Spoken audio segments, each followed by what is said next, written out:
বিশ্বাস করবেন, মাত্র 3টা সাধারণ উপকরণ দিয়ে তৈরি এই ডেজার্ট 5 স্টার হোটেলের মতো।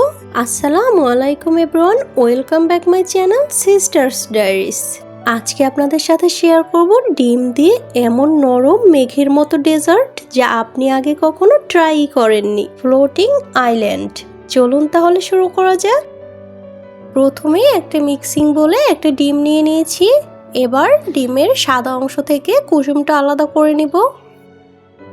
এবার একটা ইলেকট্রিক বিটারের সাহায্যে ডিমের সাদা অংশটাকে বিট করে ফোম তৈরি করে নিব। কিছুক্ষণ বিট করে নিয়ে এবার দিয়ে দিচ্ছি 1 চা চামচ চিনি। চিনিটা দিয়ে আবার ভালো করে বিট করে নিব। এ পর্যায়ে সামান্য একটু লবণ দিয়ে দিচ্ছি। দিয়ে দিচ্ছি সামান্য একটু চকলেট এসেন্স। এবার আবার এটাকে কিছুক্ষণ বিট করে নিব।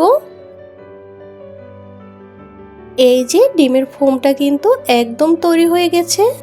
এবার একটা স্টিলের বাটি নিয়ে নিয়েছি, এর মধ্যে সামান্য একটু তেল ব্রাশ করে নিচ্ছি। এবার ডিমের যে ফোমটা রেডি করে রেখেছি ওটা এই বাটির মধ্যে নিয়ে নেব।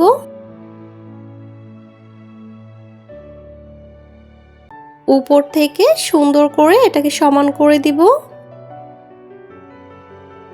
এখানে একটা হাঁড়িতে আমি আগে থেকেই পানি ফুটিয়ে নিয়েছি। এর উপরে একটা স্টিলের চালনি দিয়ে বাটিটা বসিয়ে দিলাম। এবার ঢাকনা দিয়ে ঢেকে এটাকে 10 মিনিটের মতো বেক করে নিব।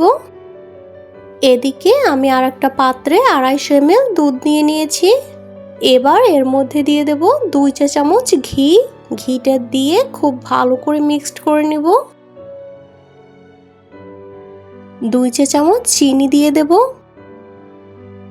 এবার চিনিটাও ভালো করে মিক্সড করে নিব।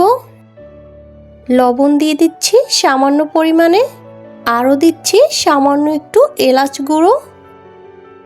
এবার পাত্রটাকে চুলায় বসিয়ে চুলার জালটা জ্বালিয়ে নিয়েছি আর দিয়ে দিয়েছি 3 টুকরো দারচিনি। এবার এটাকে 3-4 মিনিটের মতো জাল করে নিব।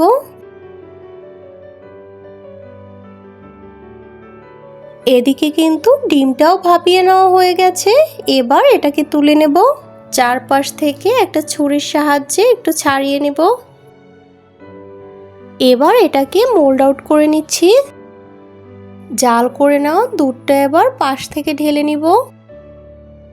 ব্যাস, তাহলেই তৈরি হয়ে গেল নরম হালকা তুলোর মতো এই ফ্লোটিং আইল্যান্ড। কেমন লেগেছে মজাদার এই ডেজার্টটি অবশ্যই কমেন্ট করে জানাবেন।